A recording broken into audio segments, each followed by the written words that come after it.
جسے کوئی سخت حاجت درپیش ہو اسے چاہیے کہ اس پر کثرت سے درود شریف پڑھے، کیونکہ درود پاک دکھ درد اور مصیبتوں کو دور کرتا اور رزق میں اضافہ کرتا ہے۔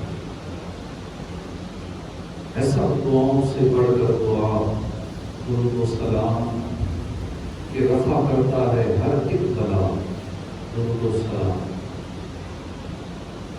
جو بھی دکھ درد پریشانی زندگی میں آ جائے، رزق کی پریشانی ہو یا اس طرح کی پریشانی، مصیبت، دکھ درد، درود پاک کی کثرت کرے۔ اس درود پاک کی برکت سے انشاءاللہ ہماری مصیبتیں، رنج و غم، دکھ درد دور ہو جائیں گے اور اللہ کی رحمت سے رزق میں بھی انشاءاللہ اضافہ ہوگا۔ صلو علی الحبیب صلی اللہ تعالی علی محمد صلی اللہ علیہ وآلہ وسلم۔ امام حسن بصری رحمۃ اللہ علیہ تابعی بزرگ ہیں، آپ نے کئی صحابہ کرام کی زیارت کی اور مولا کائنات مولا علی رضی اللہ عنہ سے آپ نے وضو کا طریقہ سیکھا۔ امام حسن بصری بڑے خوف خدا والے، عاجزی انکساری والے، اور اللہ پاک نے آپ کی زبان میں بڑی تاثیر رکھی تھی، آپ بڑی حکمت بڑی باتیں کیا کرتے تھے۔ ایک مرتبہ آپ بیان کر رہے تھے، باب مدینہ تو دل مولا کائنات مولا علی نے آپ کا بیان سنا، سن کر فرمایا سبحان اللہ، یہ کسی صدیق کا کلام ہے۔ ایک مرتبہ امام حسن بصری کہیں جا رہے تھے تو دریائے دجلہ کے کنارے تشریف لائے اور دریا پار کرنے کے لیے کشتی کا انتظار کرنے لگے۔ اتنے میں حضرت حبیب اجمی رحمۃ اللہ علیہ وہاں آ گئے۔ انہوں نے پوچھا کہ حضور کہاں جانے کا ارادہ ہے؟ فرمایا دریا پار جانا ہے، کشتی کا انتظار کر رہا۔ حضرت حبیب اجمی رحمۃ اللہ علیہ نے کہا کہ اللہ پر توکل کیجیے اور دریا پار کر دیجیے۔ یہ کہہ کر حضرت حبیب اجمی پانی کے اوپر چلنا شروع ہو، دریا پار کرنا شروع ہو اور دریا کے دوسرے کنارے تک چلے گئے۔ حبیب اجمی پانی کے اوپر چلتے چلتے دریا کے دوسرے کنارے پہ پہنچے۔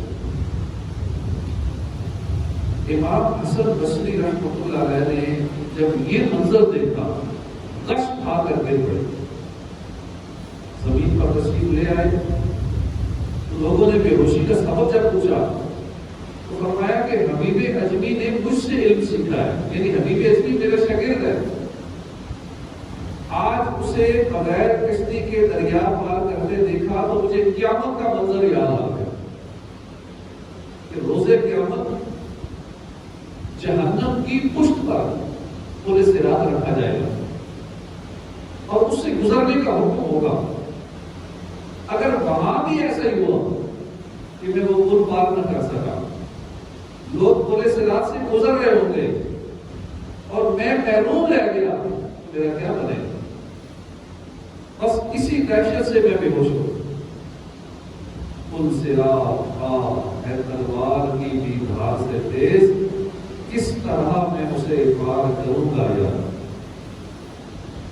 چند دن کے بعد امام حسن بصری کی دوبارہ حبیب اجمی سے ملاقات ہوئی۔ امام حسن بصری نے پوچھا کہ حبیب تم نے یہ رتبہ کیسے حاصل کیا؟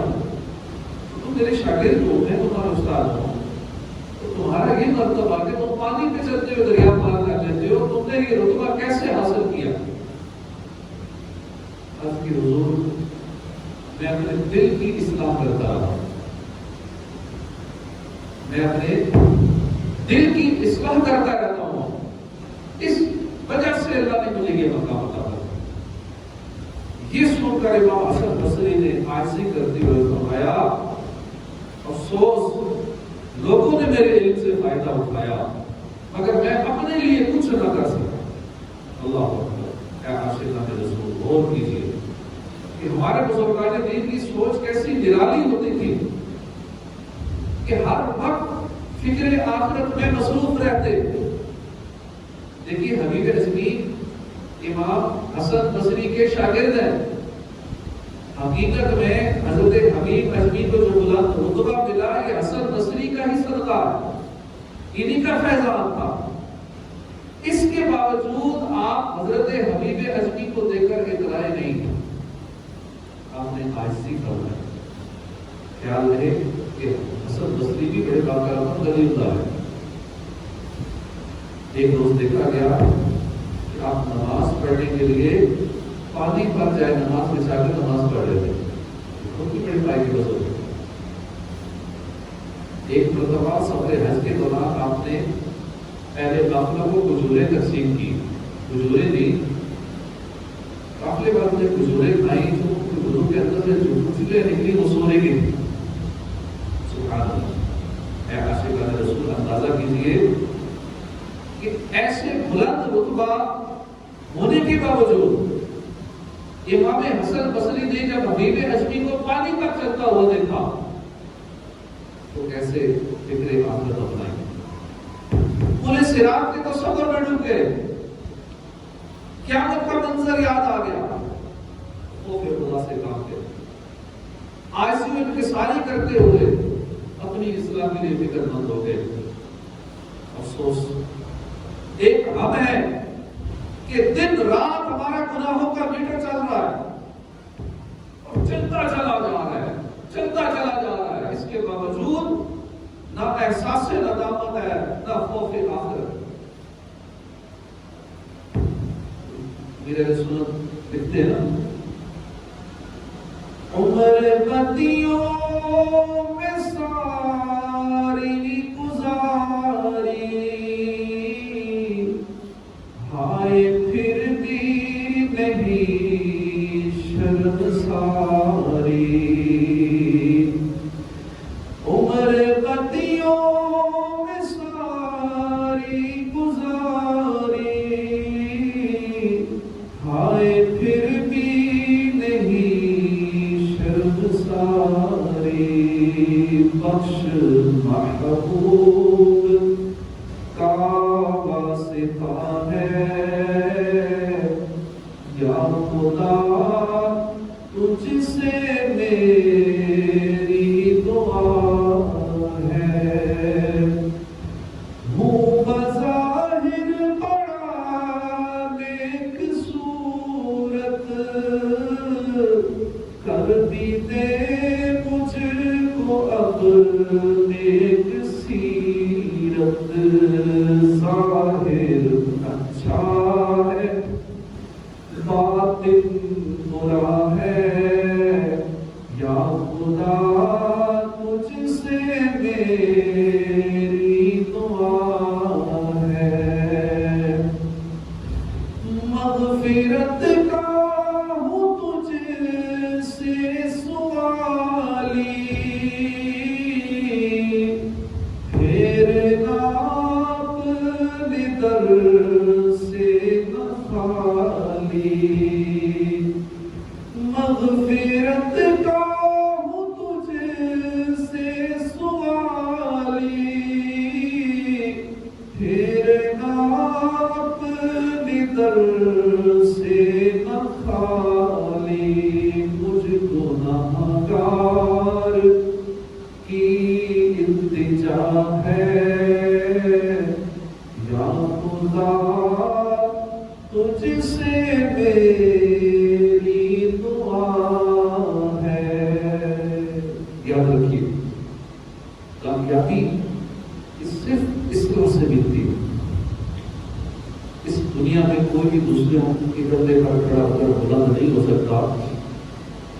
بلندی صرف اپنے قدموں پر کھڑے ہو کر ہی مل سکتی ہے. کسی عقل مند نے بڑی خوبصورت بات کہی ہے کہ اس دنیا میں صرف ایک انسان ہے جو تمہیں کامیاب کر سکتا ہے اور وہ تم خود ہو. اس دنیا میں ایک ہی انسان ہے جو تمہیں کامیاب کر سکتا ہے اور وہ انسان تم خود ہو. 30 سورہ شمس آیت نمبر 9 اور 10 میں ارشاد ہوتا ہے ترجمہ کنز ایمان بے شک مراد کو پہنچا جس نے اسے ستھرا کیا، یعنی نفس کو ستھرا کیا، اور نامراد ہوا جس نے اسے معصیت میں یعنی گناہ میں چھپایا۔ یاد رکھیے نجات کا دار و مدار شہرت پر نہیں ہے کہ بڑا مشہور ہوگا، اس کے سبسکرائبر زیادہ ہوں گے، ویوز زیادہ ہوں گے، لائکس زیادہ ہوں گے، فالوور زیادہ ہوں گے، وہ کامیاب ہے۔ فلاں کے اتنے کروڑ فالوورز ہیں، 22 کروڑ اس کے سبسکرائبر ہیں، بڑا خوش ہو رہا ہے میں بہت کامیاب ہو گیا۔ ایسا نہیں ہے۔ کامیابی کا دار و مدار شہرت پر نہیں ہے، نجات کا دار و مدار دنیاوی عزت پر نہیں ہے، نجات کا دار و مدار مال و دولت عیش و عشرت پر نہیں ہے، نجات کا دار و مدار اونچے منصب پر نہیں ہے، نجات کا دار و مدار جو صرف علم حاصل کرنا اس کے لیے کافی نہیں ہے۔ آخرت میں نجات کے لیے اپنی اصلاح کرنا بھی ضروری ہے کہ علم بہت حاصل کر لیا، دینی علم سیکھ لیا، عمل کچھ نہیں کیا، جو اپنی اصلاح کرنے میں کامیاب رہا انشاءاللہ الکریم اللہ پاک کی رحمت اور اس کے پیارے حبیب صلی اللہ علیہ وسلم کی شفاعت سے وہ جنت کا حقدار ہوگا۔ مگر جو اس دنیا میں خود کو راہ ہدایت پر نہ چلا سکا، وہ آخرت میں بھی محروم ہوگا، نامراد ہوگا۔ اللہ پاک قرآن مجید میں ارشاد فرماتا ہے ترجمہ کنز ایمان، جو اس زندگی میں اندھا ہو وہ آخرت میں اندھا ہے۔ تفسیر نور العرفان میں اس آیت کے تحت لکھا ہے یعنی دنیا میں جس کا دل اندھا ہے، اندھے سے مراد کیا کہ وہ ہدایت قبول نہیں کرتا، اس کو اچھی باتیں بتائی جا رہی ہیں، مان نہیں رہا، عمل نہیں کر رہا، ہدایت قبول نہیں کر رہا، وہ آخرت میں نجات اور جنت کی راہ دیکھنے سے بھی اندھا رہے گا۔ آئیے ہم غور کریں، اللہ پاک نے ہمیں نماز پڑھنے کا حکم دیا، اللہ پاک نے روزے رکھنے کا حکم دیا، کیا آپ نے حکم الہی پر عمل کرتے ہوئے نمازوں کی پابندی کی؟ کیا روزے رکھنے کے وجہ سے اللہ کا حکم مانتے ہیں؟ اللہ پاک نے ہمیں جھوٹ سے بچنے کا حکم دیا، گالی گلوچ سے بچنے کا حکم دیا، حسد تکبر سے بچنے کا حکم دیا، وعدہ خلافی سے، الزام تراشی سے بچنے کا حکم دیا، نگاہیں نیچی رکھنے کا حکم ہے، والدین کا ادب کرنے کا حکم ہے، بہن بھائیوں کے حقوق کا خیال رکھنے کا حکم دیا، پڑوسیوں کے ساتھ نیک سلوک کرنے کا حکم دیا، رشتہ داروں کے ساتھ بھلائی کرنے کا حکم دیا، ظاہری گناہوں سے بچنے کا حکم ہے، باطنی بیماریوں سے بچنے کا حکم ہے، باطنی بیماریوں سے چھٹکارا پانے کا حکم دیا۔ اگر کوئی ان سب کاموں کی دوسروں کو تلقین کرتا رہے مگر خود یہ کام نہ کرے، کیا اس نے اللہ کے احکامات کا عمل کیا؟ قرآن پاک میں ارشاد ہوتا ہے پاراکیس سورہ قصص آیت نمبر 23 ترجمہ کنز ایمان، کوئی نہیں اس نے اب تک پورا نہ کیا جو اسے حکم ہوا تھا۔ اگر ہم قرآن کریم کی تلاوت کریں تو قرآن کریم کو سمجھیں تو پتہ چلے گا کہ دوسروں کو نیکی کی دعوت دینے، برائی سے منع کرنے والے کے لیے اپنی اصلاح کرنا بڑی ضروری ہے۔ سورہ بقرہ میں ارشاد ہوتا ہے کیا لوگوں کو بھلائی کا حکم دیتے ہو اور اپنی جانوں کو بھولتے ہو؟ حالانکہ تم کتاب پڑھتے ہو تو کیا تمہیں عمل نہیں ہے؟ بعض لوگوں کا خیال ہوتا ہے کہ پہلے اپنی اصلاح کر لیں پھر کسی کو اچھی بات بتائیے، پھر کسی اور کو نیکی کی دعوت دیں گے۔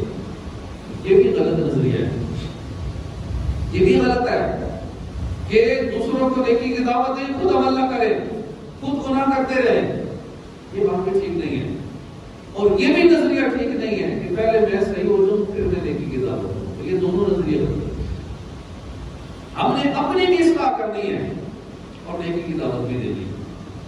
اللہ پاک نے قرآن مجید میں نجات کے لیے ان دونوں چیزوں کو لازم قرار دے دیا۔ 32 سورہ عصر میں ارشاد ہوتا ہے اس زمانہ محبوب کی قسم، والعصر، اس زمانہ محبوب کی قسم کہ بے شک آدمی نقصان ہے، سارے انسان نقصان میں ہیں۔ ہاں، جس میں دو خوبیاں ہم کو نقصان میں نہیں، پہلی خوبی مگر جو ایمان لائے اور اچھے عمل کی، دوسرا وصف اور ایک دوسرے کو حق کی تاکید کی اور صبر کی تلقین کی، یہ دو خوبیاں جس کے اندر ہے، فرمایا یہ خسارے میں نہیں ہے، باقی سارے نقصان۔ امام حسن بصری کی حضور میں سوال ہوا کیا روحانی طبیب دوسروں کا علاج کر سکتا ہے؟ فرمایا ہاں کر سکتا ہے، مگر پہلے اپنا علاج کرے پھر دوسروں کا کرے، کہ جو خود راہ سے بھٹکا ہوا ہے وہ دوسروں کو کیا راہ دکھائے گا؟ دوسروں کے رہنمائی کیسے کر سکتا ہے بھٹکا ہوا؟ آپ سے دوسرا سوال ہو، لوگ کہتے ہیں کہ دوسروں کو نصیحت اس وقت کرنی چاہیے جب بندہ تمام برائیوں سے پاک ہو جائے۔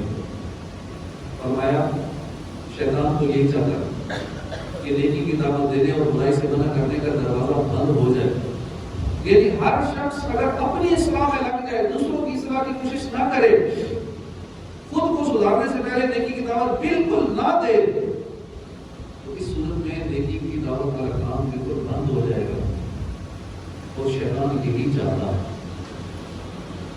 تو اس بات سے ہمیں خود کو بچانا ہے کہ میں بھی نیک نہیں ہوں، میں تو بھی اچھا نہیں بن سکا، میری اصلاح تو بھی نہیں ہو سکی، اس لیے میں کسی سے بھی ایسی بات نہیں کروں گا، کسی کو بھی نیکی کی دعوت نہیں دوں گا، ایسے بنا نہیں کروں گا، میں تو بھی خود اس پوزیشن میں نہیں ہوں، نیکی کی دعوت دیتے رہنا، اپنی اصلاح کی جاری رکھنی، کوشش کرتے رہنا، دوسروں کو بھی نیکی کی دعوت دیتے ہوئے اصلاح کی کوشش کرنی ہے۔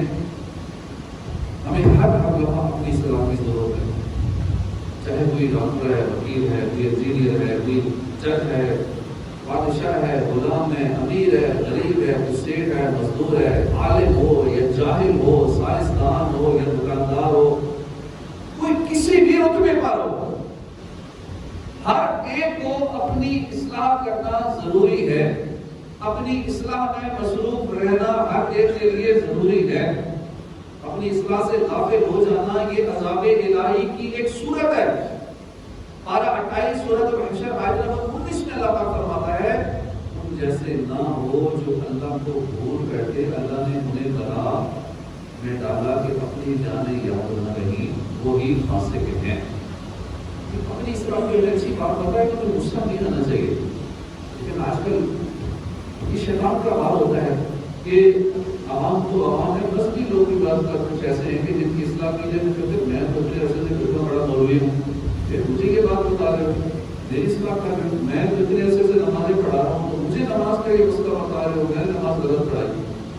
کچھ دن پہلے میرا سفر تھا کہ جی ٹی روڈ پر ایک جگہ میں نے روک کے نماز پڑھی، وہاں امام صاحب نے کچھ غلطیاں کر دی، میں بالکل امام صاحب کے پیچھے کھڑا تھا، کیونکہ پاؤں جو ہے وہ قبلہ انگلیاں مڑ کر قبلہ رخ ہونی چاہیے، سجدے میں انگلیوں کا پیٹ زمین پر لگا ہونا چاہیے اور مڑ کر انگلیاں قبلہ رخ ہونی چاہیے، 10 انگلیاں مڑ کر قبلہ رخ ہوں، یہ سنت طریقہ ہے، اور ایک انگلی کا لگنا فرض ہے، ایک انگلی کا پیٹ لگنا فرض ہے، اکثر کا لگنا واجب ہے، اور ساری انگلیوں کا پیٹ لگنا اور قبلہ رخ ہونا یہ سنت ہے۔ ایک بھی نہیں لگی تو سجدہ نہیں ہوگا، سجدہ نہ ہو، سجدہ تو فرض ہے، سجدہ نہ ہو تو نماز نہیں ہوگی۔ تو اب امام صاحب نے تو ہر نظر لگنے سے پڑی جاتی ہے، جو بالکل میں ان کے پیچھے تھا، وہ ایک انگلی میری ساری انگلیاں پچھلی طرف، اس کے بعد وہ دونوں ہاتھ کپڑے سیدھے کرنے کے لیے بار بار استعمال کرتے ہیں، کہ نماز کے اندر دونوں ہاتھ استعمال کریں نماز ٹوٹ جاتی ہے۔ ایک ہاتھ بھی استعمال کرنے کی اجازت ہے، اس کی صورتیں کہ ایک بار اٹھا سکتے ہیں آپ، ایک خارج ہوئی ہے دوبارہ اٹھا لیا، تیسری بار اٹھائیں گے تو نماز ٹوٹ جاتی ہے، 2 بار اٹھانے کی ایک رکن کے اندر یہ اجازت ہے۔ اب انہوں نے دوسری یہ بھی غلطی کی، جو ظاہری غلطیاں، باطنی غلطیاں کیا کیا ہیں کہ پتہ نہیں لگے کہ قرات کی تھی کیا یا نہیں۔ نماز پڑھنے کے بعد میں نے سوچا کہ میں اگر اکیلے میں یہ بناؤں گا تو اب جتنے نمازی ہیں ان کی نماز ضائع ہو جائے گی، کوئی بھی نماز دہرائے گا نہیں، تو میں نے سب کے سامنے ہی ان سے عرض کی کہ امام صاحب آپ نے یہ غلطیاں دی ہیں، یہ نماز میں بھی دہرانے لگا ہوں گئی، تو آپ نے سب کی نماز ضائع کی ہے، تو یہ مسئلہ یوں ہے. اب اتنی بات پہ غصہ آ گیا. تو یہ مذہبی لوگ کی بازو کا اپنی بستی سمجھ لیتے ہیں کہ مجھے سمجھایا کیوں گیا، مجھے شرعی مسئلہ کیوں بتایا گیا. کوئی بھی اپنے کل نہیں ہے، اپنے آپ کو کبھی بھی کمپلیٹ نہ سمجھے کہ میں اب سارا کچھ سیکھ گیا ہوں.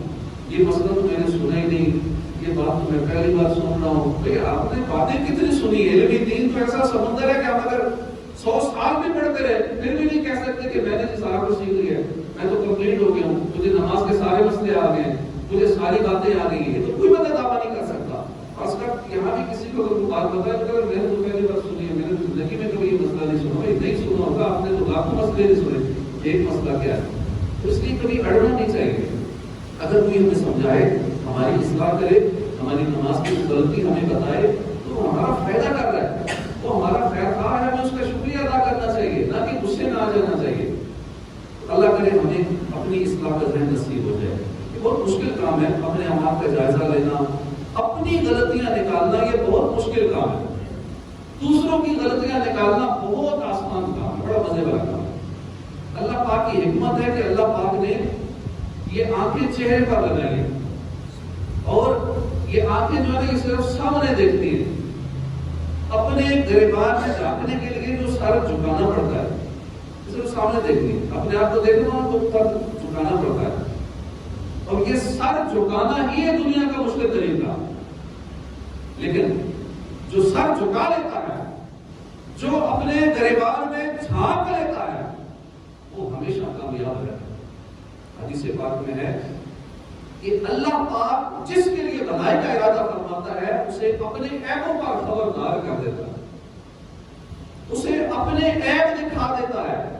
اللہ جس کے لیے بھلائی کا ارادہ فرماتا ہے. جو یہ سمجھتے ہیں میرے اندر تو عیب ہے ہی نہیں، میں تو بالکل ٹھیک ٹھاک ہوں، کوئی عیب بتائے بھی تو مجھے غصہ آ جائے کہ مجھے انسلٹ کر دی، میرا عیب بتا دیا، میرے اندر تو کوئی خامی ہے ہی نہیں، میں تو بڑا نیک اچھا انسان ہوں. اس دنیا میں ہر ایک اکیلا آیا ہے، سب نے اپنی اپنی قبر میں اترنا ہے. آپ وہ دن آنے والا ہے جب یہ آسمان لپیٹ دیا جائے گا، اس زمین کو دوسری زمین میں بدل دیا جائے گا، یہ پہاڑ ریزہ ریزہ ہو کر روئی کی دانوں کی طرح اڑنا شروع ہو جائیں گے، ہوا میں اڑنے لگے گی. یہ فانی دنیا اپنے عبرتناک انجام کو پہنچے، تمام انسانوں کو دوبارہ زندہ کیا جائے. اللہ یہ حساب کر لے. کوئی پیدل ہوگا، کوئی سوار ہوگا، کوئی منہ کے بل گھسٹتا ہوا میدان محشر کی طرف بڑھتا چلا جا رہا ہوگا. تانبے کی طرح دہکتی زمین ہوگی، سورج 1 میل کے فاصلے پر آگ برسا رہا ہوگا، گرمی سے دماغ کھولتے ہوں گے، کوئی اپنے پسینے میں بھی ڈبکیاں پا رہا ہوگا، زبانیں پیاس سے سوکھ کر کانٹا ہو جائیں گی، دل ابل کر حلق میں آ جائیں گے. ہر ایک اپنی اپنی تکلیف میں مبتلا ہو. آپ اس دن کی ہولناکیاں درمان بدل گئی. کوئی کسی کا پرسانے حال نہیں ہوگا. بیٹا باپ سے، باپ بیٹے سے پیچھا چھڑائے گا، ماں اکلوتے کو چھوڑے گی، بھائی بھائی سے دور ہو جائے گا. مجرم اس دن خواہش کریں گے کہ کاش آج عذاب سے بچنے کے بدلے میں اپنے بیٹے کو دے دیتا، آج اپنی بیوی دے دیتا، میرا عذاب ٹل جاتا. اپنا بھائی، اپنا قبیلہ، حتیٰ کہ زمین میں جو کچھ ہے وہ دیکھ کر مجھے عذاب سے نجات مل جاتی، مگر پکار پڑے گی کلا، ہرگز نہیں. آج عدل کا دن ہے. اللہ اکبر. اس دن بھاگنے کی کوئی جگہ نہیں ہوگی، کوئی بھی اللہ سے چھپ نہیں سکے گا. ہمارے ہاتھ، ہمارے کان، ہماری زبان، ہماری آنکھیں، ہمارا یہ جسم، ہماری جلد، یہ ہمارے خلاف گواہی دے گی. ہمارا نامہ اعمال ہمارے ہاتھوں میں تھما دیا جائے گا. ہمارا چھوٹے سے چھوٹا عمل بھی اس کے اندر لکھا ہوا ہوگا. مجرم اپنے اعمال کی فہرست دے کر لرز اٹھیں گے، اوکلا کر پکاریں گے، بھائی خرابی ہمارے اس تحریر کو کیا ہو گیا؟ نہ اس نے کوئی چھوٹا گناہ چھوڑا ہے، نہ بڑا چھوڑا ہے، ہر ایک اس کے اندر لکھ دیا ہے. اے عاشقان رسول، لرز جائیے، کانپ اٹھیے. اس نفس کا نفسی کے عالم میں خدا نہ خواستہ اگر یہ پکار پڑ گئی، اے غلام دیکھ یہ وہ ہے جو تیری ترغیب پر نمازی بنا تھا، تو نے اسے نماز کا کہا تھا، اس نے نمازیں شروع کر دی تھی، آج یہ جنتی ہے۔ اے فلاں دیکھ، یہ وہ ہے جس نے تیرا درس سنا تھا، اس نے اپنی اصلاح کر لی تھی، آج یہ جنتی ہے۔ اے فلاں، یہ وہ ہے جس کے کردار پر تو انگلیاں اٹھاتا تھا۔ اے فلاں، یہ وہ ہے کہ جس پر تو تنقید کیا کرتا تھا۔ اے فلاں، یہ وہ ہے جس سے تو حسد کیا کرتا تھا۔ اے فلاں، یہ وہ ہے جس کی تو قیمت کیا کرتا تھا۔ اے فلاں، یہ وہ ہے کہ جس کے بارے میں تو اس کا مذاق اڑایا کرتا تھا۔ دیکھ، ان سب نے اپنی اصلاح کر لی، یہ سارے جنتی ہیں۔ اب تو بتا تیرا عمل کیا ہے؟ تو نے اپنی اصلاح کتنی کی؟ تیری وجہ سے تو یہ سارے نیک بن گئے، عمل کر کے توبہ طائب ہو کر اپنی اصلاح کر کے جنت میں چلے گئے۔ تو بتا تو نے کیا؟ یہ گھڑی محشر کی ہے، تو عرصہ محشر میں ہے، پیش کر غافل عمل کوئی اگر دفتر میں ہے، نقصان نقصان سب نقصان ہے، افسوس افسوس اگر ہم نے اپنی اصلاح نہ کی، خدا نہ خواستہ نمازیں پوری نہ پڑھی، روزے پورے نہ رکھے، اگر والدین کا ادب کر کے جنت کے حقدار نہ بنے، پڑوسیوں کو تکلیف پہنچا کر، لوگوں کو گالیاں دے کر، لوگوں کی غیبتیں کر کے، چوریاں کھا کے، بدگمانیاں کر کے، جھوٹے الزامات لگا کے دوسروں کی عزتیں پامال کی ہوگی، ظاہر میں بڑے اچھے بنے ہوں گے، تنہائی میں گناہوں کا بازار کرتے رہوں گے، اس وقت ہمارا کیا بنے؟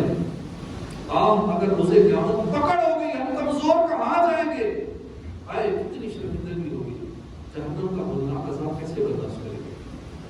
اب یہ ہمارے پاس وقت ہے، آئیے ہم سدھرنے کی کوشش کریں، ہم اپنی اصلاح کی کوشش کریں، اور اللہ کی بارگاہ میں دعا کریں کہ اللہ ہر گناہ سے بچا مجھ کو مولا، نیک خصلت بنا مجھ کو مولا، تجھ کو رمضان کا واسطہ ہے یا خدا، تجھ سے میری دعا ہے، وہ بظاہر بڑا نیک صورت کر بھی دے اب مجھ کو نیک سیرت، ظاہر اچھا ہے باطن برا ہے، یا خدا تجھ سے میری دعا ہے، عیب دنیا میں تو نے چھپائے، حشر میں بھی نہ اب آج آئے، آہ نامہ میرا کھل رہا ہے، یا خدا تجھ سے میری دعا ہے۔ اپنی اصلاح کی کوشش کریں، اور اس کے لیے چند ایک جو ضروری چیزیں ہیں، جیسے اپنی اصلاح کے لیے نماز ضروری ہے، اللہ کا ذکر کرنا ضروری ہے، اس طرح ہم اپنی اصلاح کرنے میں کامیاب ہو سکتے ہیں۔ نمازوں کی پابندی کریں، کوئی نماز نہ چھوڑیں، اللہ کے ذکر ہی میں ہمارا اکثر وقت گزرے، اپنی ترجیحات کو ہم بدلیں کہ اگر ہم گناہ کرتے ہیں تو اسے چھوڑ کے نیکیاں کرنا شروع ہو جائیں، فضولیات میں ٹائم ویسٹ کرتے تھے، سوشل میڈیا میں اور کاموں پہ بھی تو ٹائم لگاتے ہی نا، تو وہی ٹائم ہم پازیٹیو لگا لیں، ایسے کاموں میں لگائیں جو ہماری آنکھوں کو بہتر بنا لیں، اپنی ترجیحات کو چینج کریں، خدا نہ خواستہ برے دوستوں کی صحبت میں رکھیں تو اچھوں کی صحبت اختیار کر لیں، انشاءاللہ اپنی اصلاح کا خصوص بن جائے گی۔ موت کو یاد کرنے سے بھی اپنی اصلاح کی صورت بنتی ہے۔ ایک شخص نے حضور کی بارگاہ میں عرض کی، حاضر ہوا، دل کی سختی کی شکایت کی، اللہ کے حبیب نے فرمایا کہ قبریں دیکھ کر آخرت میں اٹھنے کے معاملے میں غور و فکر کیا کرو، قبریں دیکھا کرو اور مرنے کے بعد دوبارہ اٹھنا ہوگا، یہ باتیں سوچتے رہا کرو، دل کی سختی دور ہو جائے گی، دل نرم ہو جائے گا۔ اسی طرح اپنی غلطی ماننا سیکھیے، اپنی اصلاح کے لیے اپنی غلطی ماننا بہت ضروری ہے۔ ہم اڑ جاتے ہیں، تو یہ ہمیں بتائے نا، باقی غلطی ہوتی بھی ہے تو اڑ جاتے ہیں۔ غلطیوں کی پہچان اور پھر غلطی کو ماننا، یہ سیکھیے، انشاءاللہ ہماری اصلاح کا سامان ہو جائے گا۔ حضرت مالک بن دینار اتنے بڑے اللہ کے ولی، اپنے زمانے کے اتنے بڑے عالم، ایک روز کسی نے آواز دی کہ اے ریاکار، امام مالک کو کہہ دیا، اے ریاکار، ہم ہوتے تو شاید اس کی زبان کیسے لیتے، لڑائی جھگڑا کرتے، مگر مالک بن دینار رحمۃ اللہ علیہ کی عاجزی دیکھی ہے، آپ نے مڑ کر دیکھا اور کہا کہ 20 سال ہو گئے میرا اصلی نام کو جانتا نہیں تھا، آج تو نے پہچان لیا مجھے، تو نے مجھے صحیح پہچانا۔ اب یہ ہے ان کی عاجزی۔ اللہ ہمارے بزرگان دین خود کو برا سمجھتے تھے، مگر ہمارا حال یہ، ہم برے ہو کر خود کو اچھا سمجھتے ہیں۔ دنیا میں تو زبان چلا کر، اپنا تیزی دکھا کر، ہیلے بہانے بنا کر، الٹے سیدھے دلائل دے کر، بڑی عمر، طاقت، منصب، پیسہ، شہرت، دوست جما کر ہم سامنے والے کو چپ کروا لیتے ہیں، خود کو تسلی دے دیتے ہیں، مگر قیامت کے دن ایسا نہیں چلے گا۔ روز قیامت یہ تیزیاں، یہ بلندیاں، یہ شہرتیں، یہ سارے معاملات وہاں نہیں چلیں گے، وہاں رب کی بارگاہ میں حاضری ہوگی، زبان بند کر دی جائے گی، مور لگا دی جائے گی، ہمارے ہاتھ پاؤں، ہماری جلد، ہماری آنکھیں، ہمارے اعضاء یہ بولیں گے، ہمارے خلاف بولیں گے۔ آج بندہ جانتا ہوں معزز جو کھلے حشر میں ہے رسوائی کی آفت میں ہنسوں گا یا اس سے تو درمی جو ہے بڑی خطرناک بیماری ہے، یہ ہمارے اندر نہیں ہونی چاہیے۔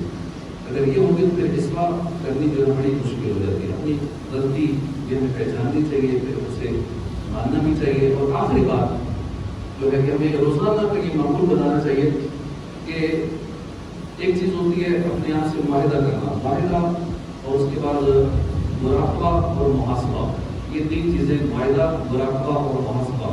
جب صبح صبح اٹھے تو اپنے ساتھ ایک معاہدہ کر لیں کہ آج کا دن میں اپنی آنکھوں کو گناہوں سے بچاؤں گا، اپنے کانوں کو گناہوں سے بچاؤں گا، اپنی زبان کو گناہوں سے بچاؤں گا، اسی طرح اور ان گناہوں سے، حرام روزی سے بچوں گا، کسی کی دل آزاری نہیں کروں گا۔ یہ اپنی ایک لسٹ بنا لیں، فہرست بنا لیں کہ آج کا دن میں نے ایسے ایسے گزارنا ہے، یہ اپنے ساتھ معاہدہ کر لیں۔ آج نمازوں کی پابندی کرنی ہے، اتنا ذکر کرنا ہے، اتنا درود پاک پڑھنا ہے، اتنی تلاوت کرنی ہے، یہ نیک کام کرنے ہیں، اللہ کی راہ میں یوں خرچ کرنا ہے، ایسے ایسے پوری فہرست بنا لیں، اپنے آپ سے معاہدہ کر لیں کہ آج میں نے یہ کچھ کرنا ہے۔